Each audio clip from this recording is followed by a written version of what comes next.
आप सभी को नमस्कार है। आप लोग कैसे हैं? उम्मीद करते हैं आप लोग बहुत ही अच्छे होंगे, शानदार होंगे, ज़बरदस्त होंगे। तो आइए आज हम लोग मॉक टेस्ट नंबर 15 का डिस्कशन करेंगे। आज के मॉक का पहला क्वेश्चन है जिसमें दिया गया है कि रंगा और राजू एक साथ मिलकर किसी कार्य को 6 दिनों में पूरा कर सकते हैं। यदि रंगा अकेले इस कार्य को 18 दिनों में पूरा कर सकता है तो राजू को इस कार्य को पूरा करने में कितना दिन लगेगा? आइए इस क्वेश्चन को सॉल्व करते हैं। रंगा को हम आर एन से डिनोट कर रहे हैं और राजू को आर ए से। ये दोनों जब साथ मिलेगा किसी कार्य को कितने दिनों में पूरा करता है? 6 दिनों में पूरा करता है। और आगे बोला है कि रंगा अगर उसी कार्य को करेगा तो 18 दिन में कंप्लीट कर देगा। कितने दिनों में कंप्लीट करेगा? 18 दिनों में। हमसे पूछ रहा है कि राजू अकेले इस कार्य को कितने दिनों। हमें क्या करना है? 18 और 16 गुणा करना है और 18 में से 16 को घटा देना, उससे भाग देना है। 18 में से 16 जाएगा 12। 6 से 12 को काटेंगे 2 बार में, 2 से 18 को काटेंगे। का मतलब कि राजू कितने दिनों में कार्य को पूरा करेगा? 9 दिनों में पूरा करेगा। हमारा ऑप्शन ए बिल्कुल सही है। जैसे ये बहुत आसान क्वेश्चन है, इस टाइप के क्वेश्चन में आपको एलसीएम नहीं लेना है। इवन आपको अगर दिया हो ए प्लस बी प्लस सी, 3 आदमी मिलके किसी कार्य को x दिनों में करता है और दे दे कि बी और सी मिलके उसी कार्य को y दिनों में करता है। हमसे पूछ ले कि ए अकेला उस कार्य को कितने दिनों में करेगा, तो आप बहुत आसानी से निकाल सकते हैं। ए का कार्य क्या होगा? दोनों के दिन को गुना करना है और इनका डिफरेंस लेना है, x माइनस वाई डिवाइड कर देना। ये मॉड में होगा क्योंकि दिन कभी निगेटिव में नहीं। आइए नेक्स्ट क्वेश्चन देखते हैं। दिया गया है कि एक निश्चित राशि पर 13% वार्षिक ब्याज की दर से 5 वर्षों का साधारण ब्याज 650 रुपये। तो हमें राशि ज्ञात करनी। सिंपल इंटरेस्ट में हर एक साल बराबर इंटरेस्ट देना पड़ता है कि नहीं देना पड़ता है? 13% एक साल में दे रहा है तो 5 साल में कितना परसेंट देगा? आप बोलेंगे 13 को 5 से गुना कर दीजिए, तो 5 साल में कितना परसेंट ब्याज देगा? 65% ब्याज देगा। देगा कि नहीं देगा? इसका वैल्यू दिया गया कि 65% नहीं, 650 रुपये। हमसे राशि पूछ रहा है, हमसे प्रिंसिपल पूछा जा रहा है, तो प्रिंसिपल क्या होगा? 100% हम मानते हैं। तो 100% का वैल्यू कितना होगा? 65 से 65 कट गया, ये कितना गुना हो गया? 1% का वैल्यू 10 गुना, तो 100% का वैल्यू कितना? इसको भी 10 गुना करेंगे। आंसर क्या आएगा? 1000। हमारा ऑप्शन कौन सा सही? ऑप्शन डी हमारा बिल्कुल सही है। कोई जरूरी नहीं कि फार्मूला में आप पीआरटी करके निकालिए, उसके 650 के बराबर करिए। सिंपल आपको क्या करना है कि साधारण ब्याज हर एक साल बराबर होता है। एक साल का 13% है तो 5 साल का 65% होगा। 65% क्या आया? हमारा सिंपल इंटरेस्ट आया, वैल्यू दिया। आगे आइए इस क्वेश्चन को करते हैं। क्वेश्चन में दिया हुआ है कि महेश ने 8000 की धनराशि को एक सावधि जमा योजना, ये क्या होता है? फिक्स्ड डिपॉजिट स्कीम में चक्रवृद्धि ब्याज की 5% वार्षिक दर पर 2 वर्ष के लिए निवेश किया। तो सावधि जमा किया गया कि महेश को कितनी धनराशि मिले। धनराशि मतलब कि हमें प्रिंसिपल और इंटरेस्ट बताना है, सीआई पे दे रहा है। 5% पर एनम है, इसका मतलब कि 2 साल में 5% देगा। चक्रवृद्धि ब्याज में क्या होता है? कंपाउंडेड होता है, इसमें ऐसा नहीं होता है एसआई की तरह, ये आपको ध्यान रखना है। 5% हर एक साल देगा तो सक्सेसिवली जाता है। हमें 5% और 5% का अगर हम ये निकाल ले कि 2 साल में ओवरऑल कितना परसेंट देगा तो मज़ा आ जाएगा। तो 5% और 5% का पता है कि आपको x plus y plus x y by 100 करके निकाल सकते। यहाँ पे दोनों जगह सेम चीज़ है, तो 5 को जोड़ेंगे तो कितना होगा? 10, और 5 को 5 से गुना करेंगे, इसका मतलब 5 का स्क्वायर 25। राइट साइड से आएंगे 2 डिजिट के बाद 0 डाल। ये हमारा हो गया 10.25% जो 2 साल के बाद ब्याज दे। 10.25% का मतलब क्या हुआ कि अगर 100 रुपया प्रिंसिपल होगा तो वो इंटरेस्ट कितना देगा? 10 रुपया 25 पैसा दे। हमसे पूछा कितना जा रहा है? 8000 का। या हम इसको ऐसे कर सकते हैं, 100 रुपया अगर प्रिंसिपल होगा तो कितना ब्याज देगा? 10.25 इतना ब्याज देगा। हमसे अगर अमाउंट पूछ रहे थे, अमाउंट क्या होता है? प्रिंसिपल प्लस इंटरेस्ट होता है। प्रिंसिपल क्या है? 100 रुपया और इंटरेस्ट कितना है? 10.25। हम सिंपल बोल सकते हैं कि 100 रुपया पे 10.25% का अगर इंटरेस्ट देगा तो कितना देगा ओवरऑल अमाउंट, 110.25 देगा। लेकिन क्वेश्चन में दिया हुआ है कि 100 रुपया नहीं है, कितना है, 8,000 है, 8,000 है। आप बताइए कि 100 का 8,000 कितना गुना है। आप बोलेंगे सर 100 का ये 80 गुना है, हमारा अमाउंट भी कितना होगा, 80 गुना। अब इसको गुना करने के लिए थोड़ा सा क्या करिए, उसको स्प्लिट करिए फिर गुना। 110 में अगर हम 80 से गुना करेंगे तो कितना होगा, 8800 होगा, 8,800 रुपया होगा। बोलेंगे हाँ 8,800 रुपया, इसको आपको मौखिक में कर 8,800 रुपया प्लस 0.25 का मतलब क्या हुआ, देखो 110.25 लिखा हुआ, इसका मतलब होता है 110 जमा 1/4। 1/4 का वैल्यू कितना होता है, 0.25। मतलब कि हमें 80 का 1/4 करना है। 80 का 1/4 कितना होगा, 20 होगा। इसमें हम 20 जोड़ देंगे, 8800 प्लस 20 कितना हो गया, 8820 रुपये। मतलब कि ओवरऑल 2 साल के बाद 5% के ब्याज पर 8,000 जो प्रिंसिपल होगा उस पर हमें 8820 रुपया मिलेगा। किसी भी स्कीम में अगर हम करें कैसा होना चाहिए, 5% का। आंसर कितना होगा, 8820 रुपये। यहाँ दिया गया है कि 2 आदमी एक निश्चित स्थान पर जाने के लिए पैदल चलना शुरू करते हैं। उनमें से एक आदमी 6 किलोमीटर प्रति घंटा की चाल से और दूसरा आदमी, पहला आदमी 6 किलोमीटर प्रति घंटा की चाल से, दूसरा आदमी 7.5 किलोमीटर प्रति घंटा की चाल से चलता है। दूसरा आदमी जो है पहले आदमी से 1 घंटा 4 मिनट पहले पहुंचता है। तो तय की गई दूरी ज्ञात करनी। ये क्वेश्चन में दिया गया है, हमें डिस्टेंस बताना है। पहले लाइन में पढ़िए तो दिया गया 2 आदमी एक निश्चित स्थान पर जाने के लिए पैदल चलते।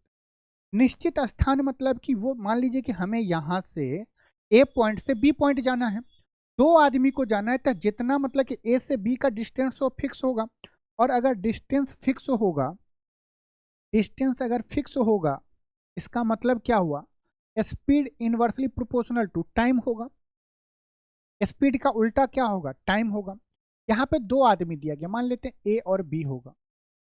स्पीड कितना है, आप बोलेंगे स्पीड पहले आदमी का दिया हुआ 6 किलोमीटर और दूसरे आदमी का दिया है 7.5 किलोमीटर।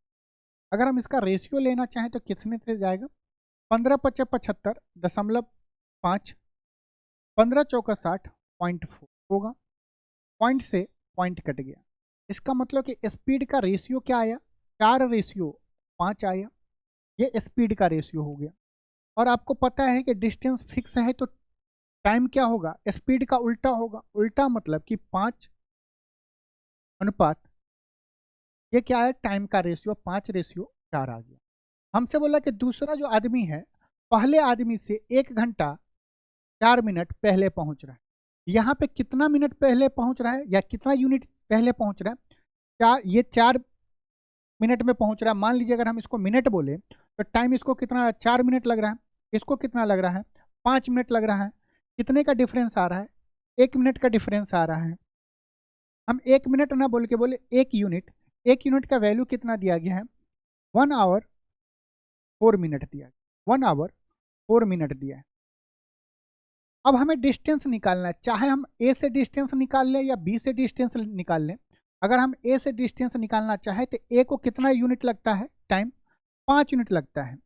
1 यूनिट का वैल्यू है 1 घंटा 4 मिनट, तो 5 यूनिट का वैल्यू क्या होगा, 1 घंटा 4 मिनट से हम मल्टीप्लाई कर देंगे। ये कितना हो जाएगा, 5 घंटा और आपको आ गया 20 मिनट। ये कितना आया, 5 आवर 20 मिनट। उम्मीद है कि यहाँ तक हर स्टूडेंट को समझ में आया। अब हमें डिस्टेंस निकालना है, तो डिस्टेंस क्या होता है, स्पीड इनटू टाइम। हम स्पीड कौन सा ले रहे हैं, ए का।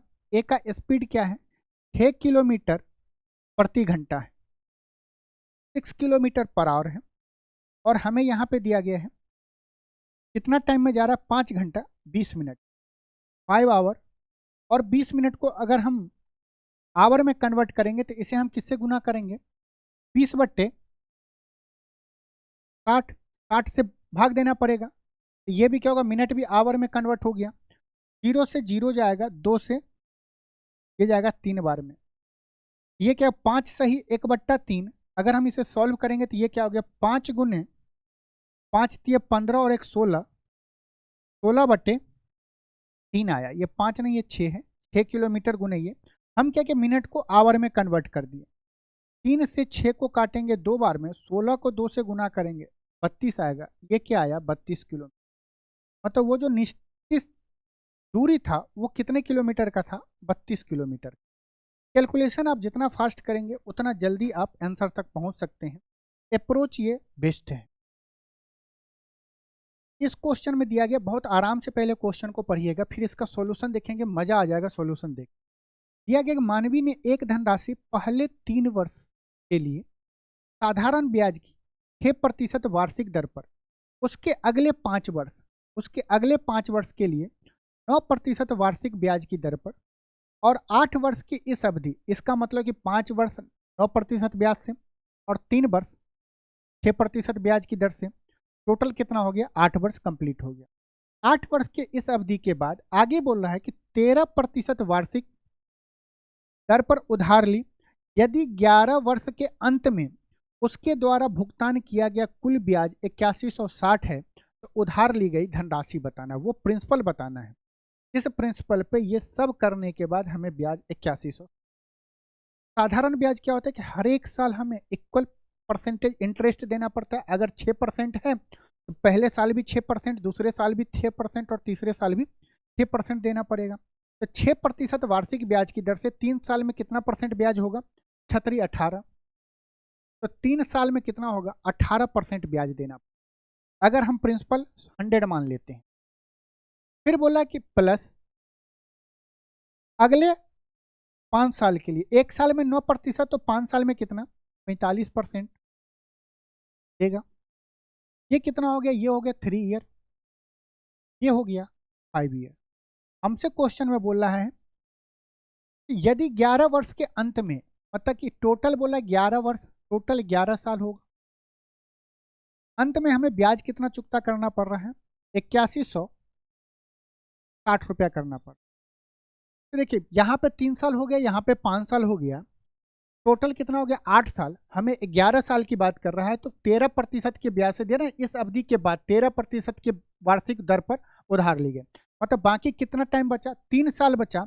1 साल में 13% तो 3 साल में कितना 40%, कितना 39% इंटरेस्ट देगा। ये सब क्या 18% 3 साल के लिए, 5% 45% 5 साल के लिए, यहाँ पे 3 साल के लिए 40% इंटरेस्ट मिले या उधार दिया गया है तो इतना इंटरेस्ट भुगतान करना पड़े। अगर हम इस सब को जोड़ने का देखो मेथड, यहाँ पे क्या है 39 है, अगर हम एक इसमें से दे दे तो ये 40 हो जाएगा। 40 45 कितना हो गया 85, यहाँ पे बचा 17, तो 85 प्लस 17 क्या होगा 102। ये क्या आया 102%। ये क्या है इंटरेस्ट है, इसका वैल्यू कितना है 8160 है। अगर हम इसे काटे, देखो 102 गुण को अगर हम इससे काटे तो कितनी बार में जाएगा 8 दूनी 16, 8 बार में जाएगा।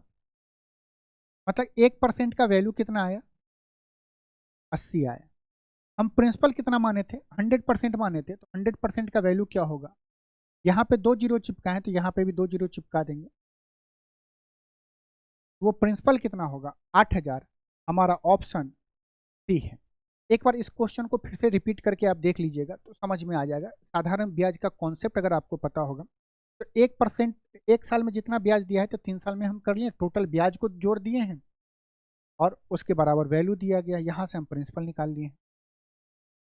आगे दिए गए ए और बी दोनों सोने और तांबे, एक क्या है ए है, ए में आपको गोल्ड और इसका रेशियो दिया है कॉपर का। ए में कितना है गोल्ड और कॉपर का 7:2 है। आगे बोल रहा है और बी में कितना है गोल्ड और कॉपर का 7:11। ये क्वेश्चन में दिया गया। बोला कि इसके अनुपात में मिलाकर बनाएगी 2 मिश्र धातु है दोनों मिश्र धातुओं की समान मात्रा को पिघलाकर एक तीसरी मिश्र धातु सी बनाया जाता है। बोल रहा है कि इस दोनों को पिघलाकर एक मिश्र धातु सी बनाया,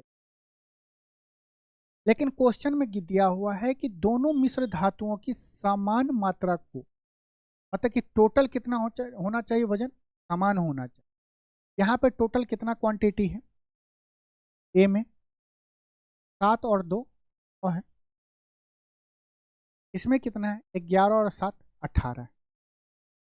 हमें इक्वल करने के लिए अगर हम ऊपर वाले में ए वाले में अगर हम 2 से गुना कर देंगे तो दोनों इक्वल हो जाएगा। 2 से गुना करने का मतलब कि 7 कितना हो जाएगा 14,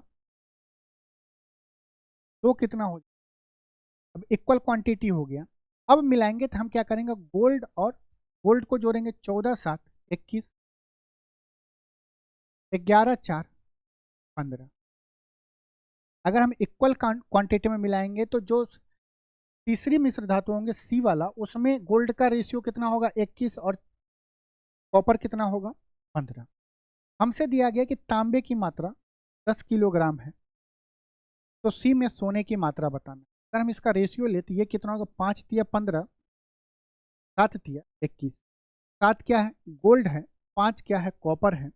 5 यूनिट का वैल्यू कितना दिया गया है 10, कितना गुना 2 गुना। अगर 5 को हम 2 से गुना कर रहे हैं तो 7 को भी 2 से गुना करेंगे तो कितना हो जाएगा 14। उसमें कॉपर गोल्ड कितना होगा 14 kg, ऑप्शन बी सही है। जब आपको बोले मिलाने के लिए और क्वेश्चन में दिया गया है कि समान मात्रा में जब तक वजन मान लीजिए कि इसका 18 किलो वजन होगा, इसका भी वजन 18 kg होगा। इक्वल करने के लिए अगर मान लीजिए यहाँ दोनों जगह पे, यहाँ पे 9 होता, यहाँ पे 27 होता, या ऐसा कोई वैल्यू होता, मान लीजिए यहाँ पे 3 होता, या यहाँ पे 2 होता और यहाँ पे 5 होता। मान लीजिए अगर हमसे क्वेश्चन में बोलता है इक्वल करने के लिए, तो ऊपर वाले में हम 5 से गुना करते हैं और नीचे वाले में 2 से गुना करते हैं। 2 और 5 का एलसीएम लेते हैं, 2 और 5 का एलसीएम लेते 10 होता, तो 2 को 10 बनाने के लिए 5 से गुना करना पड़ेगा, 5 को 10 बनाने के लिए 2 से गुना करना पड़ेगा। बस इतना करना है, उसके बाद दोनों को जोड़ देना है। आगे एक क्वेश्चन में दिया है कि if 2xy cos theta plus x square minus y square sine theta बराबर x square plus y square दिया, तो हमें tan थीटा का वैल्यू बताना है। देखो जब दिया होगा sine theta plus cos theta दिया हो, कॉस थीटा दिया हो, तो जो साइन के साथ गुना होगा उसे हम p बोलते हैं, कॉस के साथ जो मल्टीप्लाई होगा उसे b बोलेंगे, इक्वल के उस साइड h होगा। अब हमें बोल रहा है कि कॉस के साथ क्या मल्टीप्लाई है 2xy, जो क्या है b, साइन के साथ क्या मल्टीप्लाई है b, x square minus y square का वैल्यू b होगा। तो tan थीटा क्या होता है, सबको पता है tan थीटा होता है परपेंडिकुलर बाई बेस होता है। क्या होता है परपेंडिकुलर बाय बेस। परपेंडिकुलर क्या है साइन थीटा के साथ जो गुना किया, साइन थीटा के साथ गुना क्या है x square minus y square. B क्या है कॉस थीटा के साथ जो गुना, 2x वाई। हमारा आंसर कौन सा होगा x square minus y square upon 2। ये एक ट्रिपलेट भी होता है, याद रखना है कि अगर ट्रिपलेट कभी पूछ ले कि क्वेश्चन में कि x square minus y square 2xy और x square plus y square है, ये ट्रिपलेट होगा जिसमें ये क्या है h होगा। इस दोनों में कुछ भी हो सकता है, अगर ये p होगा तो ये b होगा, और अगर ये p हुआ ये वाला p होगा। इस दोनों में कन्फ्यूजन, जो बड़ा वाला नंबर आएगा वो हमेशा क्या होगा हाइपोटेनस होगा। आप कोई भी वैल्यू x का वैल्यू कुछ भी मान लीजिए और y का वैल्यू कोई भी न्यूमेरिकल वैल्यू रख लीजिए, और उसका वैल्यू जब यहाँ पे पुट करेंगे तो वो ट्रिपलेट आएगा। ट्रिपलेट क्या होता है perpendicular square plus base square equal to hypotenuse square होगा। तो ये उम्मीद करते हैं कि एक बार याद कर लीजिएगा।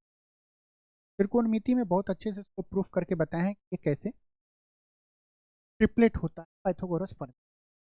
इसमें दिया गया the minimum value of 9 sign square theta plus 10 cos square theta का वैल्यू बताना है। कुछ टाइम के लिए 9 और 10 को भूल जाओ। ये क्या, sine square theta plus cos square theta. एक ऐसा फंक्शन आपको याद आ रहा है कि sine square theta plus cos square theta equal to 1 होता है। इस टाइप के लग रहे हैं, बिल्कुल लग रहा है। अब हमें मिनिमम पूछ रहा है, तो हमें देखना कि नोमेरिकल वैल्यू यहाँ पे क्या है, 9 है, यहाँ पे 10 है। ये क्या नंबर है, जो नंबर छोटा होगा वही मिनिमम वैल्यू होगा। जब क्या साइन स्क्वायर थीटा और कॉस स्क्वायर थीटा के फॉर्म में दिया हो तो यहाँ पे क्या है, 10 और 9 में क्या है, 9 छोटा है, तो 9 हमारा हो जाएगा मिनिमम वैल्यू। क्या होगा, मिनिमम वैल्यू होगा। हमारा आंसर क्या हो गया, ऑप्शन सी हमारा। ये तो हो गया बाय ऑप्शन मेथड से, ट्रिक बोलो जो भी बोलो वैसे छोटा याद आप। बड़ा पूछता तो कॉस स्क्वायर के साथ जो होता, मैक्सिमम वैल्यू 10 होगा, मिनिमम वैल्यू 9 होगा। एक बार इसको देख लो कि ये आता कैसे है। अगर भूल गए कि छोटा वैल्यू वैल्यू मिनिमम होगा कि बड़ा वाला वैल्यू, उस टाइम आपको क्या करना है, अगर हम 10 कॉस स्क्वायर थीटा को अगर हम 9 में लिख दें, 9 cos square theta plus cos square theta, किसी को कोई दिक्कत कहीं पे भी नहीं। यहाँ पे क्या लिखा हुआ है, 9 साइन स्क्वायर थीटा। हमने कोई गलती तो नहीं की, बिल्कुल भी नहीं। 9 अगर कॉमन लेंगे, यहाँ पे क्या बचेगा, sign square theta plus cos square theta plus क्या बचेगा, cos square theta. Sign square theta plus cos square theta बच्चा बच्चा जानता है एक होता है। ये क्या होगा, 9 प्लस कॉस स्क्वायर थीटा। अब ये पूरे एक्सप्रेशन को मिनिमम वैल्यू लेना है, तो 9 में तो हम कुछ चेंज नहीं करते क्योंकि 9 कांस्टेंट है। कॉस स्क्वायर थीटा का मिनिमम वैल्यू क्या होता है, बोलो, -1 ना जी ना, तब 0 होता है। तो कॉस स्क्वायर थीटा का वैल्यू क्या होगा, 0 और 9, 9 प्लस 0 9। इस पूरे एक्सप्रेशन का, ये पूरे फंक्शन का मिनिमम वैल्यू क्या होगा, 9 होगा। उम्मीद करते हैं आप याद रखेंगे। इवन कि आप साइन का पावर अगर ऑड होगा तो मिनिमम क्या होता है, -1, और मैक्सिमम क्या होता है, +1। यही कॉस के साथ भी होता है, बट गड़बड़ा जाता है जब पावर इवन हो जाए। ये क्या है, पावर ऑड रहेगा तो मिनिमम -1 मैक्सिमम +1। और अगर आपसे पूछ ले कॉस स्क्वायर थीटा या साइन स्क्वायर थीटा का मिनिमम और मैक्सिमम वैल्यू बताइए, मतलब पावर क्या हो, इवन हो, तो क्या होगा, मिनिमम वैल्यू 0 होगा और मैक्सिमम वैल्यू 1 होगा। उम्मीद करते हैं इस चीज़ को एक बार आप याद कर लेंगे, मजा आ जाएगा। प्रूफ देखना है, पहुंच जाना त्रिकोणमिति में। क्वेश्चन में दिया हुआ है कि एक आदमी 16 रुपया में 20 वस्तुएं खरीदता है और उन्हें 1.5 रुपये प्रति वस्तु की दर पर बेचता है, तो उसका प्रतिशत लाभ बताइए। नॉर्मल डे में आपके भी साथ होता है। इसको अगर नॉर्मल डे में आपके साथ हो रहा है इस टाइप के क्वेश्चन, जो आप मार्केट में जा रहे हैं खरीदने के लिए फिर उसको बेचेंगे, तो फिर हम उसे नॉर्मल वे में ही क्यों ना करें। क्वेश्चन देख लो, समझ लो एक बार। कॉस्ट प्राइस दिया हुआ है, यहाँ पे रुपीज लिख लो, यहाँ पे क्वांटिटी लिख लो। 16 रुपया बाजार में लेके गया और 20 रुपये 20 क्वांटिटी लेके आया। 20 हो सकता है, कुछ भी होगा। आज के दिन में 20 रुपया में 16 रुपया में 20 क्वांटिटी मिलेगा, चॉकलेट मिलता। आगे क्या बोला है, सेलिंग प्राइस 1.5 रुपये प्रति वस्तु। अगर हम ये पता कर लें कि एक वस्तु का मूल्य 1.5 रुपया है, तो 20 वस्तु का मूल्य कितना हो, सिंपल पता है ना, कितना, बोलो, 30 रुपये। मतलब कि 20 आर्टिकल को 16 रुपया में खरीद के लाया और बेच दिया क्या, 20 ही आर्टिकल को 30 रुपया में। तो 16 के वस्तु पे 30 का फायदा हो रहा है ना, कॉस्ट प्राइस में रुपीज में कितने का बेनिफिट हुआ, 14 का हुआ। हुआ कि नहीं, 14 का बेनिफिट कितने पे हुआ, 16 पे हुआ। परसेंटेज निकालने के लिए 100% से गुना कर देते हैं, कर दिए। इसको काटे, 7 से जाएगा 2 बार में, 8 से जाएगा 2 बार में। 1/8 का परसेंटेज वैल्यू क्या होता है, 12 सही 1/2% या 12.5% होता है। उसको 7 से गुना करना है, परसेंटेज क्लास में बता दिए हैं क्या होता है, 12 7 84, 7/2, 3 आएगा इधर, 87 सही 1/2%। दशमलव में पूछ ले तो 87.5%। ऑप्शन कौन सा है, डी हमारा सही है। उम्मीद करते हैं ये चीज आप लोगों को आया। फिर आगे चल, दिया हुआ रवि ने अजय से 50% अधिक धनराशि कमाई, अजय ने मदन से 30% कम धनराशि कमाई, रवि ने मदन से कितने प्रतिशत अधिक धनराशि। देखो इस बीच में आपको क्या करना है कि रिलेशन किस में दिया गया है, आप कहीं से शुरू कर सकते हैं। यहाँ पे रवि ने अजय के साथ, रवि और अजय के बीच में दिया, यहाँ पे अजय और मदन के साथ, आप कहीं से भी चलेंगे आंसर आएगा, लेकिन सही वे में मान रवि, अजय और मदन। हम अगर मान ले कि मदन का जो कमाई का धनराशि है 100 रुपये है, अजय का कितना होगा 30% कम होगा, 100 का 30% 30 रुपया, तो 100 में से 30 जाएगा 70 होगा। आगे बोल रहा है कि रवि ने अजय से 50% अधिक धनराशि कम, 50% कितना होगा 70 का आधा 35, तो ये कितना हो गया 70 प्लस 35 100, मतलब रवि ने 105 रुपया कमाया होगा, अजय ने 70 रुपया कमाया होगा, और मदन ने कितना कमाया है, मदन ही है ना, मदन ने कितना कमाया आप बोलेंगे। आगे हमसे पूछ रहा है कि रवि ने मदन से कितना अधिक कमाया। अगर रवि 100 रुपया कमा रहा है और मदन कितना कमा 105 रुपये, कितना ज़्यादा कमाया 5 रुपया ज़्यादा। कंपेयर हम मदन से, 5 रुपया परसेंटेज में बताना है, 5 रुपया कितने पे कमाया 100 पे कमाया। परसेंटेज के लिए 100% से गुना कर दे, 2 जीरो से 2 जीरो चला गया, 5% हमारा आंसर आया, ऑप्शन सी हमारा सही है। नेक्स्ट क्वेश्चन दिया गया 17 के पावर 200 को 18 से विभाजित करने पे प्राप्त शेषफल क्या होगा। देखो जब भी इस टाइप के क्वेश्चन में देखो 17, आपको एग्जामिनर जो क्वेश्चन देगा ना वो इस फॉर्म में देगा, ए नीचे देगा, ऊपर में देगा ए प्लस या -1 देगा, इसके पावर n दे देगा, a प्लस -1 के पावर n दे देगा, n चाहे इवन हो या ऑड हो। ये क्या है, n चाहे इवन हो या ऑड हो, तो इस कंडीशन में क्या आएगा प्लस या माइनस, आंसर आएगा पावर n होगा, पावर प्लस और -1 आएगा टू दी पावर n होगा। यहाँ पे क्या है, अगर एक को मान ले 18, एक को मान ले 18, ऊपर में क्या है 18 -1 बोलो, हाँ उसका पावर क्या है 200 है। हम 18 से भाग देंगे तो रिजल्ट क्या आएगा माइनस का 1/200।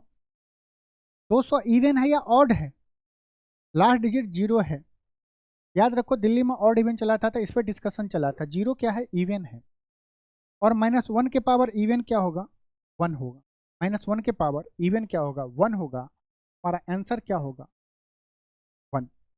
सिंपल देखो जब हम 17 को 18 से भाग देते हैं तो पॉजिटिव जो आएगा रिमाइंडर वो 17 आएगा, निगेटिव रिमाइंडर क्या निकालते हैं कि 18 में से 17 घटाएंगे तो -1 आएगा।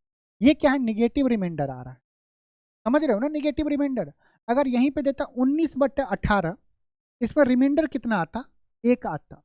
निगेटिव रिमाइंडर हम कब निकालेंगे, निगेटिव रिमाइंडर निकालने का बहुत ज़्यादा फायदा होता है, अक्सर निगेटिव रिमाइंडर तब निकालिए जब ये प्रॉपर फ्रैक्शन में होगा। प्रॉपर फ्रैक्शन क्या होता है, p/q के फॉर्म में लिखा हो तो p is less than q होगा, तब निगेटिव रिमाइंडर निकालने से बेनिफिट होगा।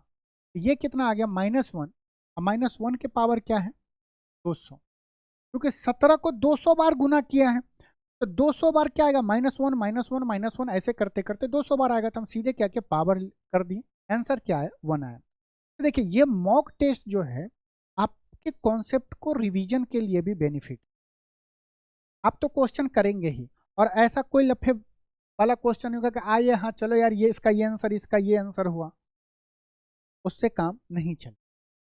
अब देखिए if the centre of a circle is -2, 3 and its radius is 4 then find the equation of the circle. किसी को पता है इक्वेशन ऑफ द सर्कल क्या होता है, नहीं पता है तो कैसे क्वेश्चन करें। आइए लिखते हैं, यहाँ पे क्या होगा, x माइनस अल्फा का square plus y minus beta का स्क्वायर बराबर आर स्क्वायर। ये क्या होता है, इक्वेशन ऑफ सर्कल होता है। अल्फा और बीटा क्या है, यहाँ पे सेंटर का कोऑर्डिनेट है और आर क्या है, रेडियस है। अल्फा का वैल्यू क्या है, माइनस का 2, बीटा का वैल्यू क्या है, 3 है।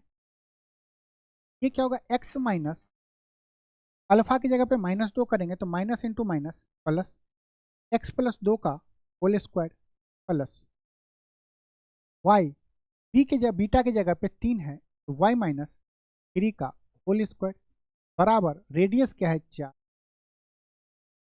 अब इसको हर एक स्टूडेंट क्वेश्चन को सॉल्व कर लेगा, मानते हैं कि नहीं मानते हैं। अब हमें ऑप्शन एलिमिनेट करना है, लेकिन हर एक जगह पे -3 प्लस 3। यहाँ पे क्या आएगा, एक्स स्क्वायर प्लस 4x आएगा, x square plus y square plus 2xy होता है, एक्स प्लस वाई का होल स्क्वायर का फॉर्मूला। क्या आएगा, एक्स स्क्वायर प्लस 4x आएगा।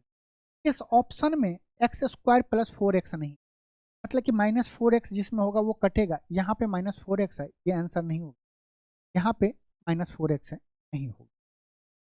हमारा 2 ऑप्शन एलिमिनेट हो गया।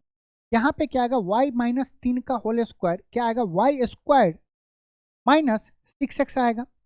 y स्क्वायर के साथ -6x क्या है, इसमें है, इसमें नहीं है, तो ऑप्शन ए हमारा कट गया। कौन सा बचा, ऑप्शन बी हमारा सही है। जब इसको खोलेंगे तो यही रिजल्ट, ऑप्शन बी। क्वेश्चन में दिया है कि arrange the following fraction in the ascending order, मतलब हमें क्या करना है, पढ़ते हुए क्रम में सजाना है। सजाना है कि मतलब पहले छोटका फिर बड़का फिर बड़का फिर बड़का।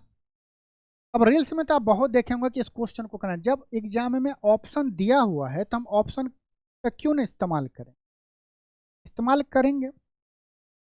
देखो, अगर हम फ्रैक्शन को गौर से देखें तो यहाँ पे 4 और 8 देखिए क्या दिया गया है, 4/8 और 5/9 में देखें तो दोनों का गैप अगर सेम है, ये पता है ना, गैप अगर सेम होगा, इसमें 4 का गैप है, इसमें 4 का गैप है, गैप सेम होने पे जिसका अंश बड़ा होगा वो फ्रैक्शन बड़ा होगा और जिसका अंश छोटा होगा वो क्या होगा, छोटा वैल्यू होगा।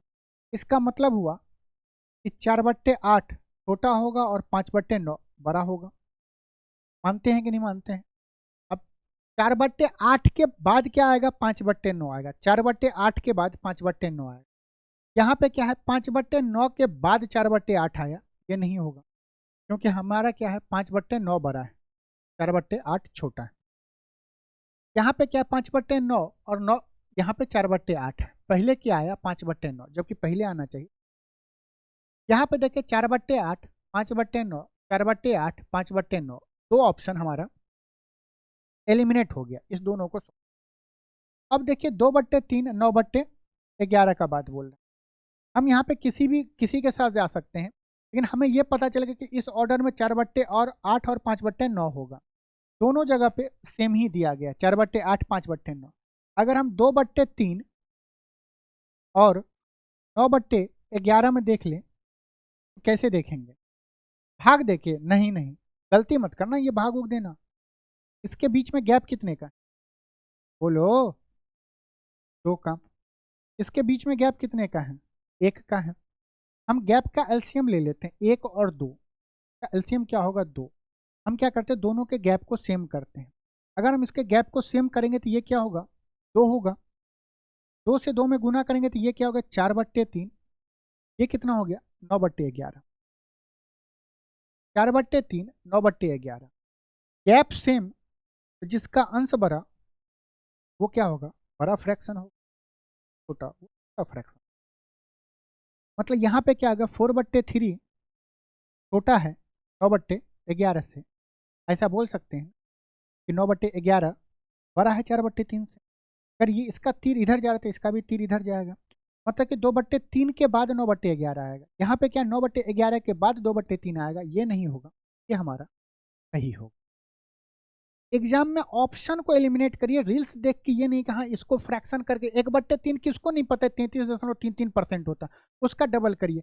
1/8 12.5 होता है, 1/9 भी पता है, 1/11 उतना गुना क्यों करेंगे, नहीं करना है ना। दिया गया दो संख्याओं का अनुपात 2:3 है और उनका लॉस ऑफ 120 है, तो दोनों संख्याओं में से ये दो संख्या हैं। तो देखो हमें क्या करना रहता है, छोटी संख्या ज्ञात करना है, तो 2 को 3 से गुना करेंगे तो 6 यूनिट का वैल्यू क्या दिया है 120। 6 का कितना गुना, बोलो, नहीं बोलोगे, बोलो ना, 20 गुना। हमसे पूछ रहा छोटी संख्या ज्ञात कीजिए, छोटी संख्या क्या है 2, तो 2 का भी क्या होगा 20 गुना होगा, 2 का 20 गुना कितना हो गया 40। हमारा आंसर कौन सा होगा, ऑप्शन ए। अब हम ये नहीं बोलेंगे कि A4। आओ क्वेश्चन में दिया गया कि एक लंब वृत्तीय बेलन के वक्र पृष्ठीय क्षेत्रफल और कुल पृष्ठीय क्षेत्रफल का अनुपात दिया गया है, बेलन की ऊंचाई और त्रिज्या का अनुपात बताएं। क्वेश्चन आसान है। क्वेश्चन तभी आसान होगा जब राइट सर्कुलर सिलेंडर का रेशियो में क्या क्या आपको सरफेस एरिया पता हो और टोटल सरफेस एरिया। हम जो स्टूडेंट देख रहा है हमारे क्लास से जो होंगे उनको ये पता होगा कि सरफेस एरिया क्या होता है, बोलो। आप बोलोगे सर बेस का पेरीमीटर और हाइट को गुना करेंगे, बेस का पेरीमीटर क्या है, राइट सिलेंडर है, सर्कुलर सिलेंडर है तो सर्कल ही होगा नीचे, तो 2πr होगा और हाइट h होगा। और टोटल सरफेस एरिया क्या होता है, टोटल सरफेस एरिया क्या होता है, आप बोलोगे सर सरफेस एरिया क्या है 2πrh, और उसमें जोड़ देते हैं किसको, बेस का एरिया और ऊपर का एरिया, दोनों जगह पे सर्कल है तो क्या होगा 2πr²h, 2πr² होगा, h नहीं। हमें एरिया जोड़ रहे हैं, हम सरफेस एरिया तो निकाल नहीं रहे। ये क्या होगा टोटल सरफेस एरिया आ गया। हम लिख सकते थे कि 2πr इंटू r+h लिख सकते हैं, लेकिन आपको वो रटना नहीं है, आपको ये ध्यान में रखना है कि कैसे लिखना है। अगर हम देखें तो हम 2πr कॉमन ले लेंगे तो ऊपर में क्या बचेगा h बचेगा, या एक लाइन और लिख देते हैं 2πrh बट्टा 2πr अगर कॉमन लेंगे यहाँ पे क्या बचेगा r, यहाँ पे क्या बचेगा h बचेगा। मानते हैं कि नहीं मानते हैं, ये कट जाएगा। आपको ध्यान रखना है कि जब भी आपको सरफेस एरिया बट्टा टोटल सरफेस एरिया दिया गया, आप 5-6 क्वेश्चन लगा लो और इसको आप क्या करो कहीं पे लिख लो कि क्या होता है surface area, total surface area का ये सिलेंडर के केस में रेशियो क्या होता है h/r+h होता है, h/r+h होता है। फिर से बोलो सरफेस एरिया और टोटल सरफेस एरिया का रेशियो क्या होगा h/r+h होगा। इसका वैल्यू हमें दिया गया है क्या 3/7 दिया है। हमसे पूछ रहा है, हमसे क्या पूछ रहा है जी, h और r का रेशियो ही पूछ रहा है ना।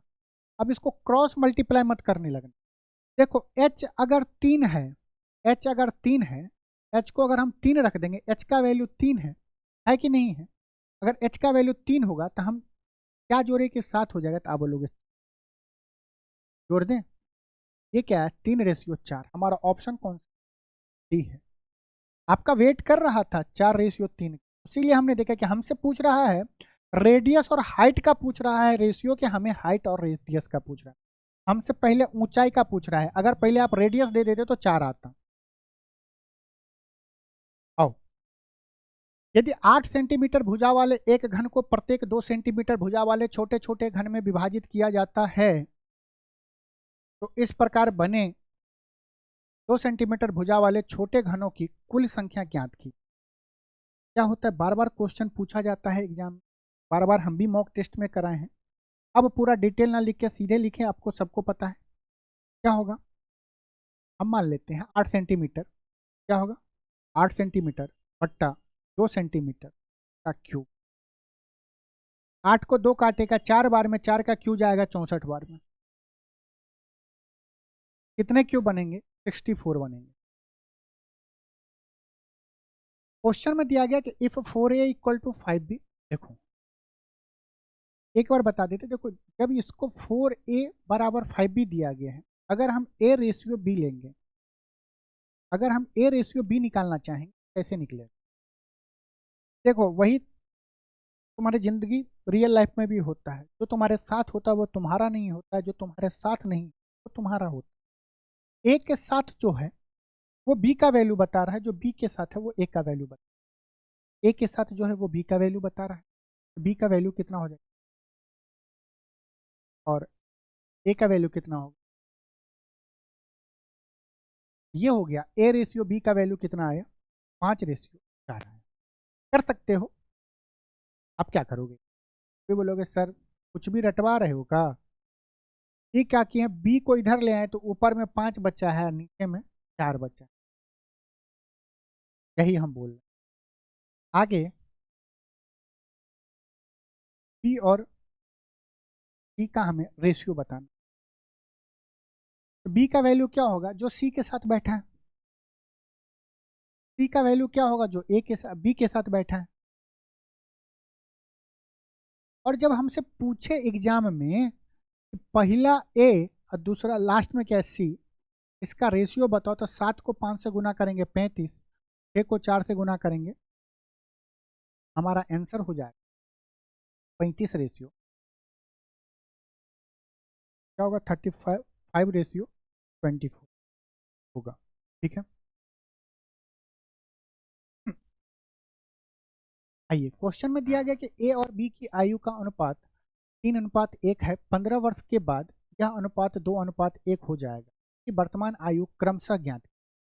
आप लोग एक बात बताओ कि 15 साल के बाद, 15 साल के बाद दोनों का रेशियो 1:2 है, मतलब कि जो बी का एज होगा उसका डबल ए का एज होगा, जो बी का एज होगा उसका डबल क्या होगा? ए का एज होगा। कब? 15 साल के बाद। मानते हैं कि नहीं मानते हैं? अब देखो ये ऑप्शन हमसे पूछ रहा है प्रेजेंट एज पूछ रहा है, हम ऊपर क्यों नहीं गए? 3 और 1 हम पहले ही देखे कि जो प्रेजेंट एज होगा वो 3:1 के रेशियो में होगा। काटेंगे तो 3:1 यहाँ पे जा रहा है, 3:1 यहाँ पे जा रहा है, दो ऑप्शन में कंफ्यूजन होगा। तो हम क्या किए कि नीचे वाले देख लें। 15 साल अगर ऐड करेंगे तो उसका डबल होना चाहिए ए का। ये क्या है? ए और बी का है। अगर हम ये प्रेजेंट एज है तो क्या होगा? 15 साल के बाद उसका एज हो जाएगा 25, तो 25 का एक कितना होना चाहिए? डबल होना चाहिए, मतलब 50। तो 30 में अगर 15 जोड़ेंगे तो 45 हो रहा था, ये नहीं होगा, नहीं ना होगा। 7 में अगर 15 जोड़ेंगे तो क्या होगा? 21, नहीं, 7×5 = 12 होता है, तो 22 का ये डबल होना चाहिए 44। 21 में अगर 15 जोड़ेंगे तो 36, नहीं है। ये क्या है? 60-20, इसमें अगर 20 में अगर 15 जोड़ेंगे तो 35, 35 का 70 होना चाहिए, होना चाहिए कि नहीं? यहाँ पे क्या रहा है? 75। 15 में 15 जोड़ेंगे तो 30, 30 का ये डबल होना चाहिए। 45 में 15 जोड़ेंगे 60, ये क्या है? 30 और 60, रेशियो क्या आया? 1:2 आया। आंसर हमारा क्या होगा? डी हमारा सही होगा। ये हो गया ऑप्शन मेथड। कोई बोलेगा नहीं सर कहीं 2 हो जाता तब,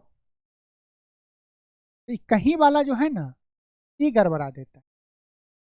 ए और बी का रेशियो दिया गया 3:1, और 15 साल के बाद दिया गया 2:, कितने साल के बाद? 15 साल के बाद। 15 साल के बाद दिया गया, हमें बताना है परसेंटेज। क्या करना है? इक्वल नहीं करना है, हमें गैप इक्वल करना रहता है, नहीं करना है जी। एक मेथड समझो, उससे सारा का सारा क्वेश्चन हो जाए। 3 को 1 से गुना करेंगे, 2 को 1 से गुना करेंगे, 3 में से 2 घटाएंगे 1 यूनिट का वैल्यू। 15 को 2 से गुना करेंगे 30, 15 को 1 से गुना करेंगे 15, 30 में से 15 गया 15, 1 यूनिट का वैल्यू 15। हमसे परसेंटेज, ये क्या है? परसेंटेज है ना, तो 3 में अगर 15 से गुना करेंगे तो ये कितना हो जाएगा? 45, इसमें करेंगे 15, आ गया वही 45 15। ऑप्शन से जाते तो हो जाता। बहुत सारे ऑप्शन में क्या होते हैं ना कि ऑप्शन दो ही आपको दिखेंगे, कितने में तो एक ही दिखता है। वह छोटी से छोटी संख्या ज्ञात कीजिए जिसे 24 95 में जोड़ने पर प्राप्त संख्या 3, 4, 5 और 6 से पूर्णतः विभाजित। अब मेरी बात सुनो, ये जो संख्या है इसमें से इन चारों ऑप्शन में से कोई एक ऑप्शन सही होगा जो जोड़ेंगे तो वो 3 से भी भाग होगा, 4 से भी होगा, 5 से भी होगा, 6 से भी भाग होगा, हाँ या ना? अगर हम 5 को पकड़ ले, 5 का विभाजता का नियम क्या होता है कि यूनिट डिजिट पे 0 हो या 5 हो तभी वो संख्या 5 से विभाजित होगी। यहाँ पे 200, 2900, 2495 है ना, 2495 में अगर 5 से विभाजता का नियम चेक कर रहे हैं, इसमें हम कुछ भी जोड़ें, इसमें इन चारों में से जो जोड़ेंगे तो यूनिट डिजिट पे या तो 0 आना चाहिए नहीं तो 5 आना चाहिए। देखो अगर 33 का यूनिट डिजिट क्या 3, 5 में 3 जोड़ेंगे तो 8 नहीं आ रहा, तो ये नहीं हो, क्योंकि जब तक 0 या 5 नहीं आएगा तब तक ये संख्या 5 से विभाजित होगा ही नहीं। अगर हम 23 जोड़ेंगे तो यूनिट डिजिट क्या आएगा 8, ये भी नहीं होगा। 13 जोड़ेंगे तो यूनिट डिजिट 8 आएगा, ये भी नहीं होगा। 25 जोड़ेंगे यूनिट डिजिट पे 0 आ रहा है, ये होगा। अब बोलोगे सर उससे भी चेक करके बताओ ना। देखो 2495 है, ठीक है। अगर हम ये मान लें कि 3 से अगर वो 2495 में 25 जोड़ेंगे तो वो तो 3 से विभाजित होगा, लेकिन अगर हम 3 से चेक करना चाहें ये क्या होगा, 4 2 6, 3 से विभाजित हो रहा है, 9 भी 3 से विभाजित हो रहा है। 5 में हम क्या जोड़े कि वो 3 से विभाजित होगा।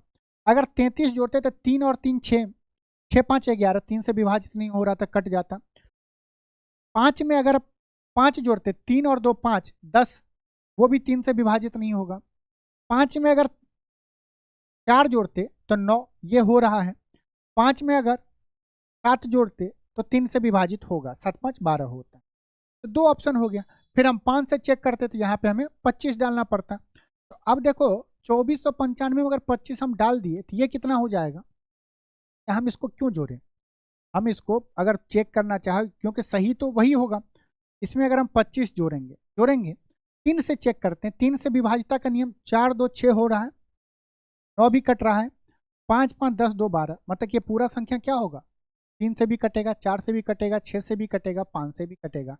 हम उस संख्या में 2495 में अगर 25 जोड़ देते हैं तो वो संख्या तीनों से कटेगा। बाय ऑप्शन आपको जाना चाहिए। यहाँ पे क्या दिया गया, सिंप्लीफिकेशन का है। 625 का स्क्वायर रूट क्या होगा 25, और जो सामने कट रहा है ना उसको काटते जाओ। 11 से 11 कट गया, हमें तो ये दिख रहा है ये 25 से 25 काटेगा, आंसर 5 आ रहा है।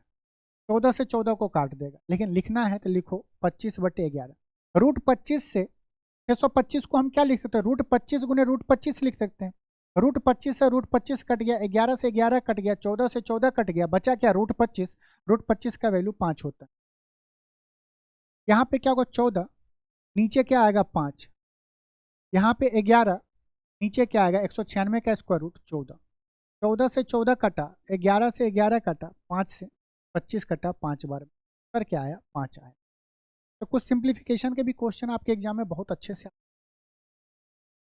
देखो रूट एक्स का वैल्यू निकालना है, ऑप्शन से देखें तो रूट एक्स का वैल्यू जो होगा वो परफेक्ट स्क्वायर होगा। 13 परफेक्ट स्क्वायर नहीं है, 14 परफेक्ट स्क्वायर नहीं है। ऐसा इसलिए एक्स के अंदर में जब परफेक्ट स्क्वायर होगा तभी तो एक्स के बाहर जो निकलेगा वो परफेक्ट वैल्यू निकलेगा।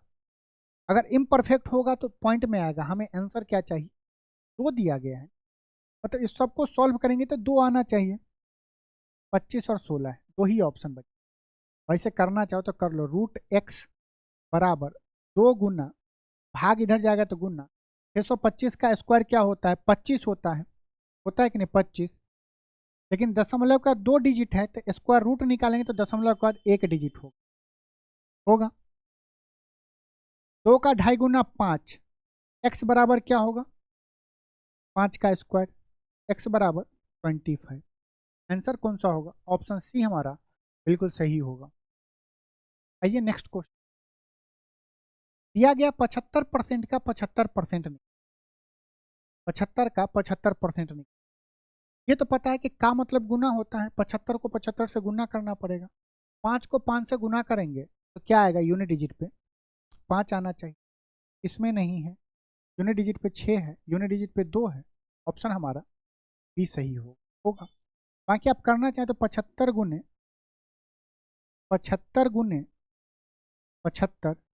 बट्टा 1/4 1 पे कितना 4 0।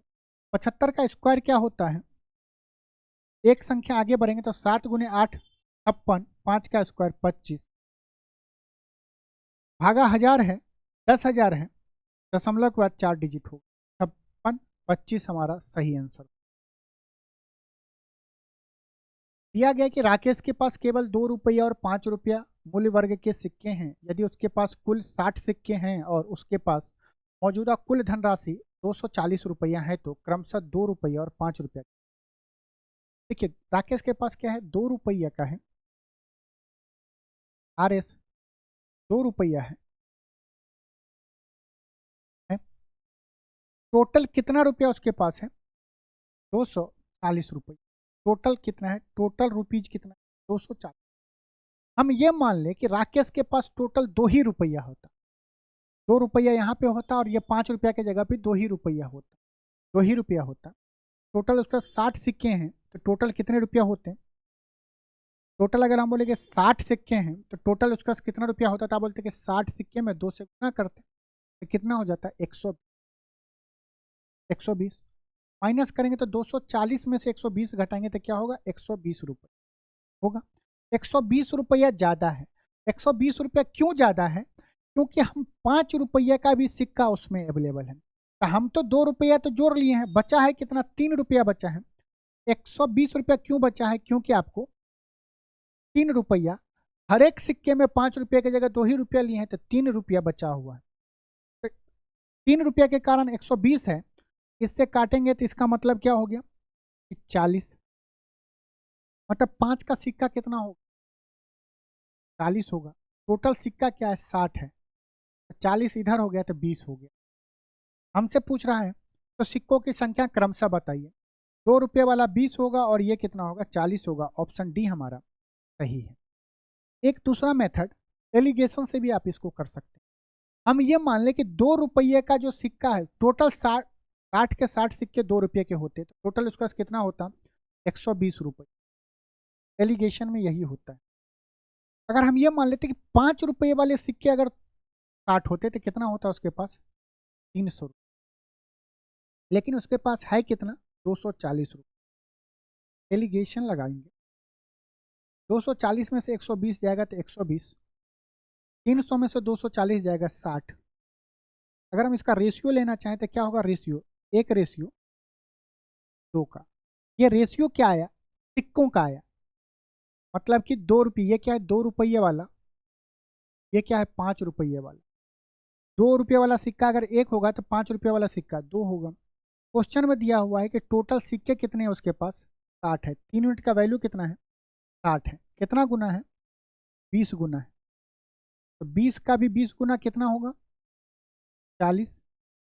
और 1 का 20 गुना 20। हमारा क्या होगा, 20 रुपये वाले, सिक्के 2 रुपये वाले होंगे और 5 रुपये वाले सिक्के 40 होंगे। किसी भी मेथड से जा सकते हैं, एलिगेशन से, इससे हम सोचे कि इसमें आपको एलिगेशन से। आगे आइए, क्वेश्चन में दिया है कि 0.03 का स्क्वायर, ये दिया गया।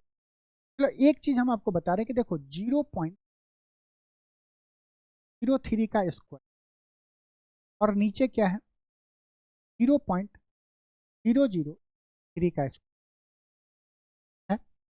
एक टाइम क्या है कि अगर हम ये चाहते हैं कि ऊपर और नीचे दशमलव का बराबर डिजिट होना चाहिए, ऊपर और नीचे दशमलव का बराबर डिजिट होना, आप बोलोगे सर ऊपर में क्या करो, 10 से गुना कर दो।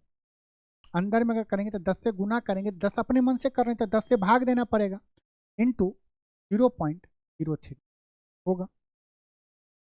इसका स्क्वायर है कि नहीं है। नीचे तो यही होगा तो नीचे हम सेम लिख देते हैं, सेम। देखो ऊपर में क्या हो जाएगा, हम ये लिख सकते हैं 10 गुना 0.003 का स्क्वायर। बोलेंगे बिल्कुल, नीचे में तो सेम चीज है, नीचे तो हम कुछ नहीं कर रहे हैं। स्क्वायर के बाहर निकलेगा तो यहाँ पे क्या निकलेगा 10 का स्क्वायर, अंदर में क्या बचेगा 0.00 बट्टा 0.003 बचेगा। इससे तो ये सेम है, कट जाएगा। यहाँ पे क्या बचेगा 10 का स्क्वायर बचेगा, 10 का स्क्वायर बचेगा।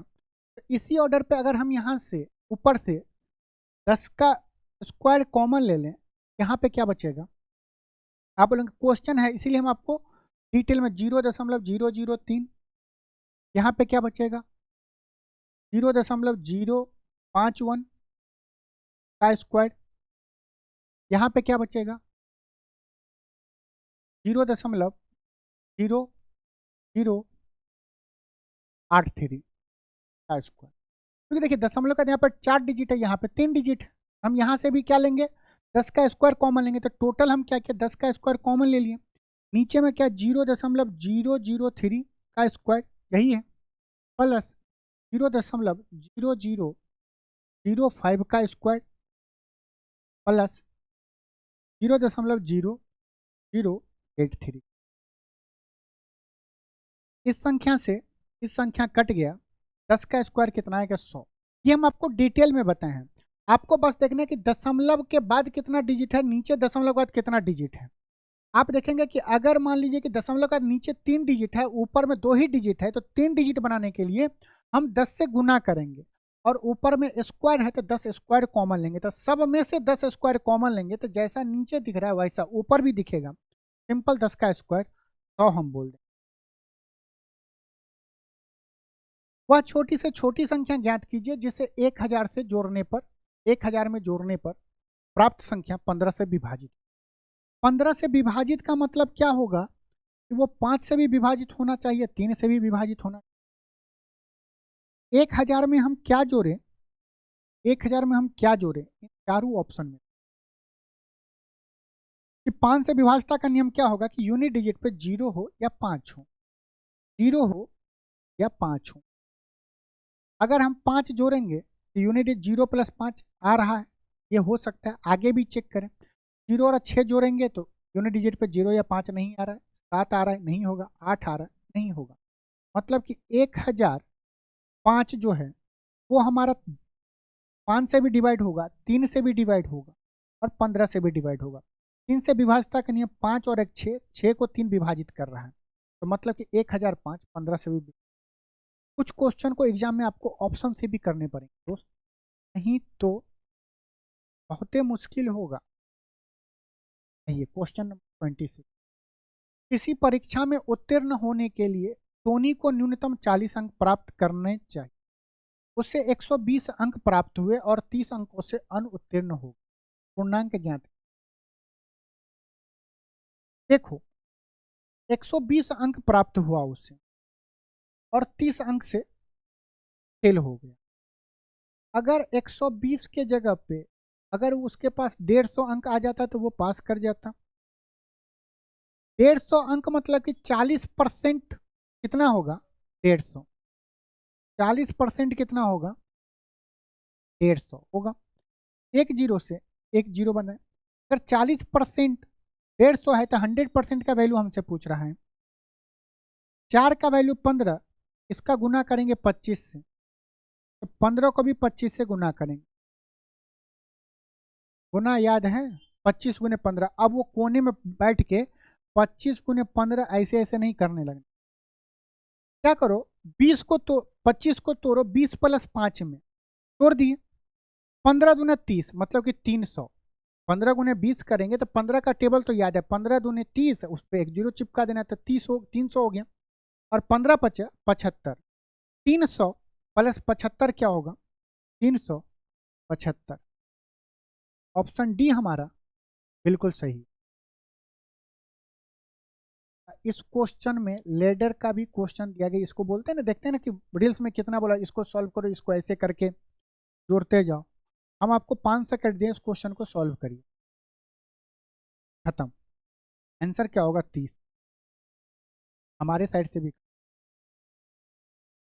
क्योंकि एग्जाम में हमें तो ऑप्शन दिया गया है तो ऑप्शन का इस्तेमाल करना चाहिए ना। देखो ये 35 दशमलव 7 है, माइनस अगर अंदर में गुना करेंगे तो ये क्या होगा, -3 माइनस 1/3 प्लस 1/3 होगा, मतलब इसके साथ माइनस में होगा। यहाँ पे -2 माइनस क्या होगा, 1/2 प्लस 1/2 होगा, होगा कि नहीं होगा। अब 35.7 में से 3 और 2 5 घटा देंगे तो ये क्या होगा, 30.7 माइनस ये बचेगा 1/3 प्लस 1/3, यहाँ पे क्या बचेगा, -1/2 प्लस 1/2। बोलो हाँ या ना। अब देखो 30.7 में से इतना संख्या घटाना है कि नहीं घटाना है, बोलो हाँ या ना। अब देखो ऑप्शन में जो होगा 30 3400 हो नहीं सकता, क्योंकि जब 30.7 में से घटाना है तो 34 कहाँ से जोड़ना रहता तब ना। 36 भी नहीं होगा, 35 भी नहीं होगा, एक ही ऑप्शन क्या है, ऑप्शन सी हमारा सही है। हम क्या करेंगे, इस सबको सॉल्व करेंगे तो 0.7 आएगा,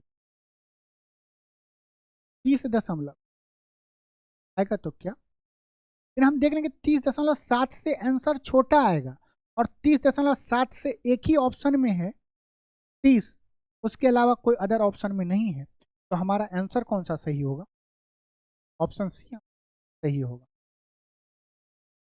ये क्या है, √6 इनफाइनाइट तक दिया, आपको क्या करना, 6 का 2 ऐसा फैक्टर करना है जिसके बीच का गैप 1 होना चाहिए। आप बोलेंगे 3 गुने 2, इसके बीच का गैप 1 है कि नहीं है। जब प्लस प्लस वाला दिया हो तो जो बड़ा वाला नंबर होगा वही हमारा आंसर होगा। क्या है बड़ा वाला नंबर, 3 है, और आंसर क्या होगा, ऑप्शन ए सही होगा। अगर यहीं पर माइनस माइनस होता तो हम छोटा वाला नंबर लेते, छोटी संख्या लेते, छोटी संख्या क्या हो जाती, तो हमारा आंसर होता। ये दिया गया एलसीएम, हमारा आंसर क्या होगा, वही ऑप्शन हमारा सही होगा जहां पे वो सारे डिजिट होना चाहिए, चाहे एक में हो या सब में हो। चाहे एक में, ये क्या प्राइम फैक्टर में तोड़ा गया है, तो जो हमारा एलसीएम जो आएगा, जो आंसर आएगा, उसमें हर एक वो डिजिट होगा जो चाहे एक में हो या चाहे सब में हो। एक में होगा वो भी आएगा एलसीएम में, और जो सब में होगा वो भी आएगा। देखो 11 इसमें है, 11 इसमें, 11 क्या है, ये है, ये है, इसमें 11 है, मतलब कि आंसर में भी 11 आना चाहिए। इसमें नहीं है तो ये, इसमें है नहीं है, ये वाला नहीं है। अब देखो हमें क्या है, 7 देख लेते हैं, 7 का पावर 2 है, 7 का पावर 4 है, 7 का पावर यहाँ पे क्या है, 1 है। 7 का मैक्सिमम पावर लेना है, कहाँ पे है, ऑप्शन ए में यही होगा, यहाँ पे 7 1 है। एलसीएम हम जब प्राइम फैक्टर में दिया गया तो कैसे लिखते हैं, देखो कौन कौन सा संख्या अवेलेबल है, 2 गुना 3 भी अवेलेबल है, गुना 5 भी है, गुना 7 भी है, 11। ये तो हम लिख लिए कि इसमें सभी संख्याओं का क्या होगा, 2 गुने 3 गुने 5 गुने 7 गुने 1। 2 का पावर हमें चेक करना है, तो देखिए इन सब में 2 का मैक्सिमम पावर क्या है, यहाँ पे 2 है, यहाँ पे 3 है, यहाँ पे 1 है, मैक्सिमम पावर क्या होगा, 3। 3 का पावर देखिए तो यहाँ पे 3 है, 2 है, 1 है, 3 का पावर क्या होगा, मैक्सिमम। 5 का पावर क्या, यहाँ पे 1 है, यहाँ पे 2 है, यहाँ पे 3 है, मैक्सिमम पावर को क्या होगा, 3 होगा। 7 का पावर देखेंगे तो यहाँ पे 7 का पावर 1 है, यहाँ पे 4 है, यहाँ पे 2 है, मैक्सिमम पावर क्या होगा, हो गया। 11 का पावर 1 है दोनों जगह, हमारा होगा 2 to the power 3 into 3 to the power 3 into 5 to the power 3 into 7 to the power 4 plus गुने 11, हमारा सही ऑप्शन ए होगा। सही है। यदि दो संख्याओं का योग 33, मान लेते दो संख्या x प्लस 33 और अंतर दिया गया है x माइनस वाई 13, हमें बड़ी संख्या ज्ञात, बड़ी संख्या क्या होगा, ये लीनियर इक्वेशन है, आप इसे सॉल्व कर लेंगे, x प्लस वाई का वैल्यू निकल जाएगा, आप बोलेंगे वाह आंसर हो गया हमारा। देखो मैं बता रहा हूँ इसका मतलब क्या होगा, x plus y 33, x minus y बराबर 33। इसका मतलब सिंपल समझिए इसको प्रैक्टिकल में, मान लीजिए कि मम्मी के पास आपके मम्मी के पास 33 रुपया है, वो चाहती है कि एक बेटे को 13 रुपया ज़्यादा मिले, वो चाहती है एक बेटे को 13 रुपया ज़्यादा मिले। 33 में एक आदमी को 13 ज़्यादा मिलेगा तो हम क्या करेंगे, 33 रुपया जो होगा उसमें से पहले 13 हटा देंगे, कितना बचेगा 20। दोनों को इक्वल बांट देगी। आपकी मम्मी क्या करेगी, दोनों को इक्वल 10-10 रुपया दे देगी, मतलब 10 रुपया इसको भी और 10 रुपया इसको भी देगी। अब एक को हमें 13 रुपया ज़्यादा देना था तो एक को 13 रुपया ज़्यादा दे दिया। ये कितना हो गया 23, ये कितना हो गया 10। ये मौखिक तौर पे कर सकते हैं। ऑप्शन हमारा क्या हो, ये हमारा सही है। इसके अलावा आपको कोई सोचना भी नहीं। और वैसे भी निकालेंगे तो दोनों का सम करेंगे, 33 और 13 जोड़ेंगे, उसको डिवाइड बाय 2 करेंगे तो वो भी 23 ही आएगा।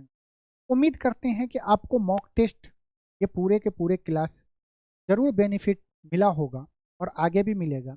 और उससे भी ज़्यादा अगर आपको बेनिफिट चाहिए तो इस टोटल क्वेश्चन को एक बार आप खुद से ज़रूर रूम पे बैठ के करिएगा। अगर अभी तक आप इस वीडियो को देख रहे हैं, मतलब कि आप बिल्कुल सीरियस हैं और पूरा का पूरा हमारा जो मॉक टेस्ट का सीरीज है उसको आप फॉलो कर रहे हैं, तो रोज़ आपसे बस इतना रिक्वेस्ट है कि जितना क्लास में मॉक टेस्ट में क्वेश्चन कराया जा रहा है उसका आप खुद से भी प्रैक्टिस करिएगा। चलिए मिलते हैं फिर से आपसे नेक्स्ट मॉक टेस्ट में। अपना ख्याल रखिएगा, अच्छे से रहिएगा, रोज़ मॉक टेस्ट लगाइएगा। चलिए नमस्कार, जय हिंद।